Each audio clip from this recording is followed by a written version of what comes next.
John Cena sits in a hospital room in 2024. Across from him, a child in a hospital bed wearing his merchandise. This is number 650, or maybe 651.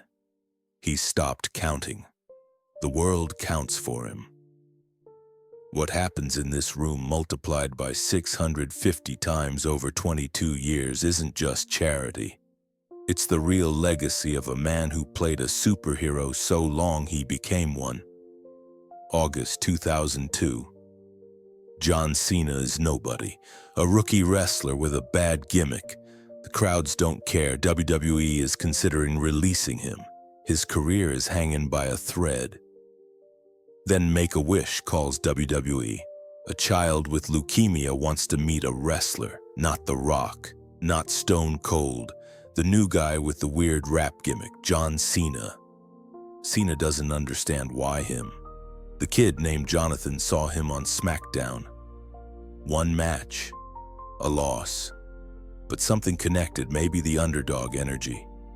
Maybe the never-quit attitude even in defeat. Maybe just random kid logic.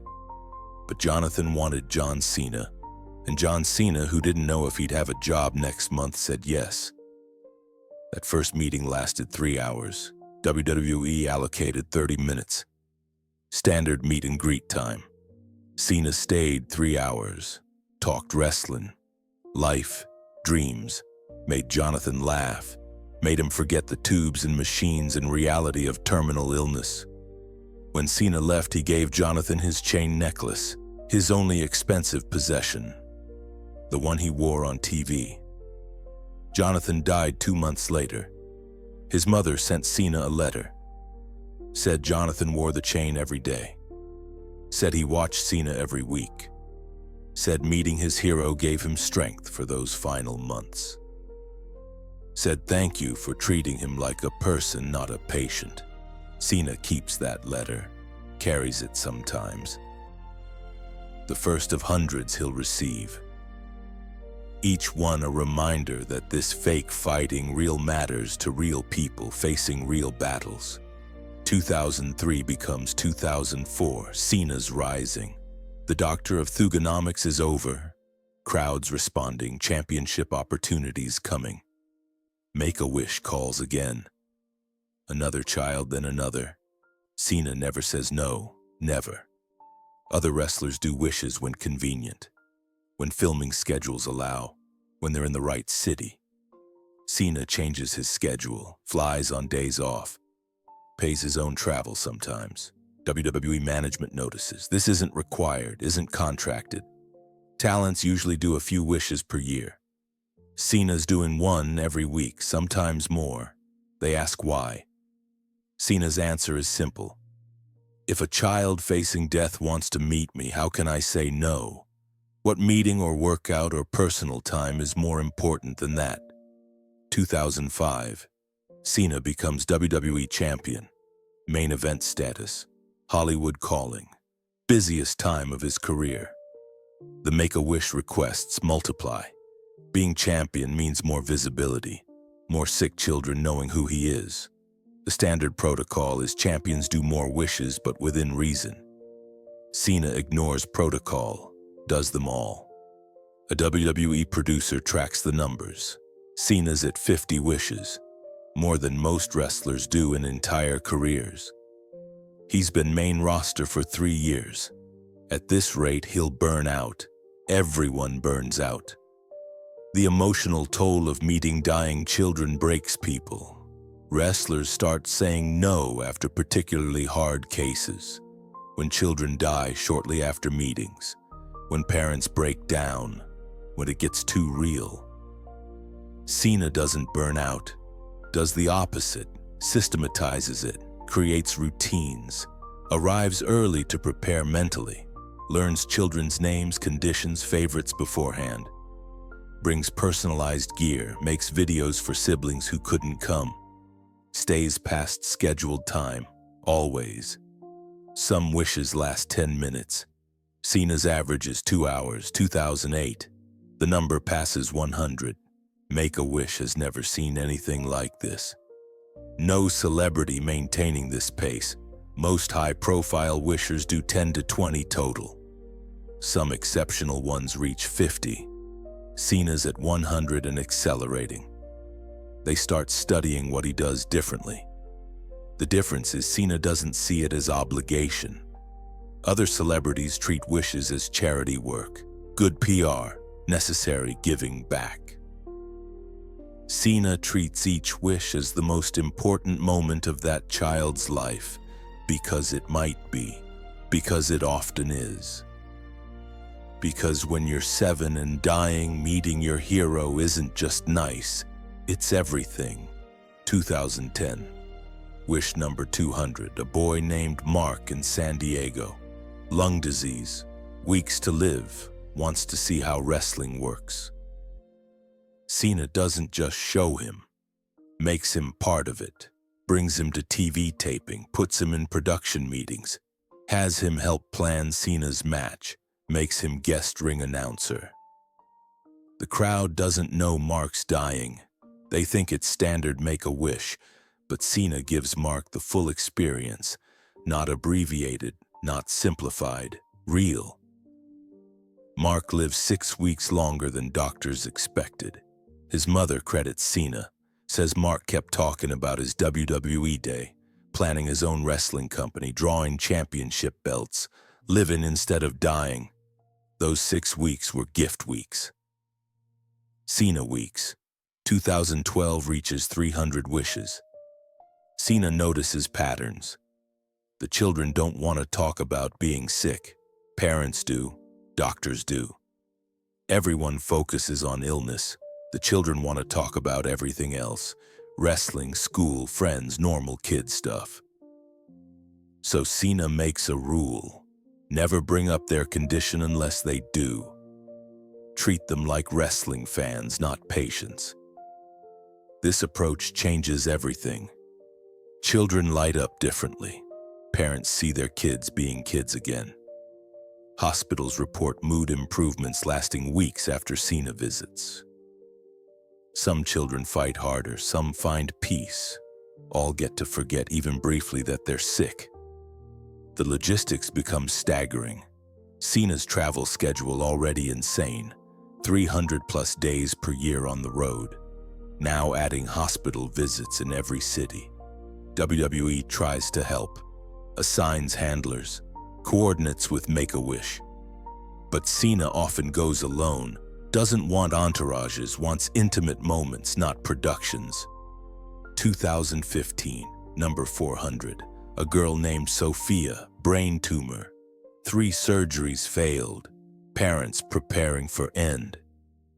She doesn't want to meet Cena at the hospital, wants him to come to her house, wants to show him her room, her drawings, her life beyond the hospital.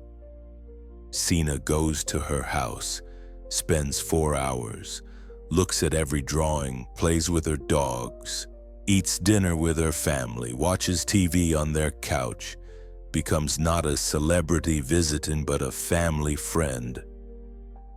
When leaving, Sophia's father, crying, says, "You gave us a normal day. We haven't had a normal day in 2 years." The physical toll accumulates differently than wrestling injuries. Emotional exhaustion, psychological weight. Cena starts therapy, not to stop, to continue, to process meeting 400 dying children without breaking. The therapist asks how he compartmentalizes. He says he doesn't. Carries every child with him. Remember their names, their faces, their final wishes. 2016. The 500 mark approaches. Make-A-Wish wants to publicize it. Major milestone. No one's done 500. Cena refuses. Doesn't want children thinking they're numbers. Each wish is individual, personal, sacred. The foundation respects his choice. The milestone passes quietly. Wish 500 is a boy named David. He doesn't know he's number 500. Cena prefers it that way. But internally, Make-A-Wish is amazed. They run statistics. Average celebrity wish granter 2 to 3 per year. Exceptional ones 10 to 15 per year. Cena 40 to 50 per year for 15 consecutive years, never declining, never slowing. They create new protocols based on his approach. Train other celebrities using his methods, none match his consistency. 2018 brings changes. Cena goes Hollywood, more movies, less wrestling. Everyone assumes wishes will decrease. Can't maintain that pace with film schedules. Cena proves everyone wrong. Flies from movie sets to hospitals, does wishes between takes. Arrives at children's hospitals at midnight after 16-hour shooting days. A producer on Bumblebee witnesses Cena leaving set at Wrap, driving 3 hours to a hospital, spending 2 hours with a child, driving 3 hours back, sleeping 2 hours, then doing stunts the next morning, asks why. Cena shows him a photo, a child in a Cena shirt smiling despite chemotherapy ravages. That's why. 2020, COVID-19, hospitals locked down, Make-A-Wish suspended, Cena finds ways, video calls, safe outdoor meetings, masked visits when allowed. The pandemic doesn't stop children from getting sick, doesn't stop them from needing hope. Cena adapts, does virtual wishes, sends personalized videos, maintains connection despite separation. One virtual wish goes viral. A boy named Timothy, isolated due to compromised immunity, gets a 2-hour video call with Cena. They play video games online. Cena loses repeatedly at Fortnite. Timothy, forgetting his situation, trash talks John Cena. His parents cry watching their son be a normal kid playing games with a friend who happens to be famous. 2022, wish number 600. The foundation finally convinces Cena to let them acknowledge it, not as celebration but as inspiration. Show others what's possible. Cena agrees, but with conditions: no focus on him.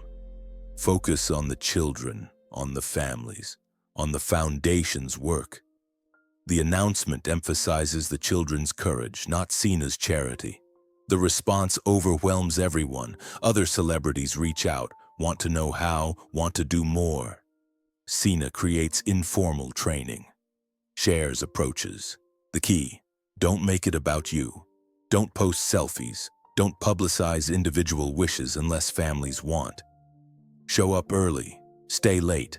Learn their names. Remember their children first, patients second. 2023. Researchers study the Cena effect. Children who meet him show measurable improvements. Not medical miracles, but quality of life changes. Better pain management, improved cooperation with treatment, increased social engagement. One doctor says we can't explain it medically, but Cena visits correlate with positive changes. Hope is medicine we don't fully understand. 2024, number 650 and counting. Cena is 47, body breaking from wrestling, transitioning to full-time acting. But wishes continue. He's built his film contracts around wish availability. Studios know Cena might disappear for a day to visit a hospital. It's non-negotiable. Part of hiring John Cena is accepting his other job, professional hope dealer. The mathematics are staggering. 650 wishes over 22 years. Average wish involves not just meeting time, but travel, preparation, follow-up. Estimate 10 hours per wish all in. That's 6,500 hours, 270 full days. Nearly a year of his life spent with dying children. Unpaid, often on his own expense. Time he could have spent resting, training, earning. But Cena has his own mathematics. 650 children who smiled during their worst times. 650 families with positive final memories. Countless siblings who saw their sick brother or sister happy. Parents who got to see their child excited instead of suffering. Medical staff who witnessed joy in places defined by pain. Those calculations matter more than time or money. Make-A-Wish creates the Cena Standard, internal metric for celebrity involvement. No one reaches it. It's become mythical. Like baseball's unbreakable records, everyone respects it. Few attempt it. Most celebrities do wonderful wish work, important wish work. But none match Cena's relentless consistency. There's a wall at Make-A-Wish headquarters, photos from wishes, thousands of pictures. Cena appears in so many it's become a game for new employees. Find a wall section without Cena. It's harder than it sounds. He's everywhere. Different years, different looks. Same smile, same genuine engagement, same child-focused attention. The children's stories accumulate. Lucas, who wanted to wrestle Cena and got a full match. Sarah, who wanted Cena at her birthday and got a 3-hour party appearance. Marcus, who wanted to know if wrestling was real and got a kayfabe-breaking honest conversation. Emily, who wanted Cena to meet her dogs and got a backyard play session. Each wish personalized, each child's specific dream realized. Some wishes are harder, children too sick to speak. Cena learns basic sign language, children who can't leave bed. Cena lies on hospital floors to be at eye level, children in final hours. Cena holds hands in silence. Not every wish is joyful. Some are profound sadness masked as celebration. Cena does those too, especially those. Parents write letters, hundreds of them. Thank you for giving my child strength. Thank you for making her smile when we thought she'd forgotten how. Thank you for treating him like a wrestling fan instead of a cancer patient. Thank you for staying 3 hours when you were scheduled for 30 minutes. Thank you for coming back the next day because he was too sick the first time. Cena reads every letter, saves many, has storage units full of correspondence. Can't throw away messages from parents of children who died. They're testimonials, proof that entertainment wrestling matters, that fictional characters can provide real hope, that playing a superhero long enough makes you one. WWE officials privately discuss Cena's wish work. It's unprecedented, uncommercial. They can't advertise it without seeming exploitative, can't ignore it without wasting powerful PR. They settle on acknowledging when appropriate. Let Cena's actions speak. His wish count becomes wrestling's worst-kept secret. Everyone knows, nobody broadcasts. Other wrestlers watch and learn. Roman Reigns increases his wish participation. Inspired by Cena, Bayley makes wishes a priority. Following Cena's model, the New Day create group wishes. 3 wrestlers, triple the joy. Cena's example shifts WWE culture. Wishes become less obligation, more opportunity. 650 isn't the end. Cena continues. Every week, somewhere, a hospital, a home, a WWE event, a movie set, a sick child meets their hero. Gets more than they asked. Receives time, attention, genuine care from someone who understands that when you're dying young, meeting your hero isn't small. It's everything. That's John Cena's real championship, not the 16 world titles. Not the Hollywood success, not the merchandise millions. It's 650 and counting. Children who face death with smiles because a professional wrestler decided that no request from a dying child would ever receive no as an answer. Because sometimes being a hero isn't about what you do in the ring, it's about showing up in hospital rooms, again and again and again. 650 times and counting. The record will likely never be broken, not because others don't care, because the consistency required is superhuman. 2 decades of never saying no. 2 decades of prioritizing dying children over everything else. 2 decades of emotional labor that would break most people. Cena didn't just set a record, he set an impossible standard.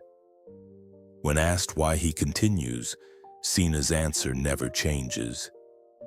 If you had the power to make a dying child happy, wouldn't you use it every time? That's not sacrifice, that's privilege. I'm privileged 650 times over. That perspective, maintaining gratitude while serving others, defines John Cena more than any catchphrase or championship. His time is now. But for 650 children, his time was when they needed it most. And that's a legacy no one can see coming.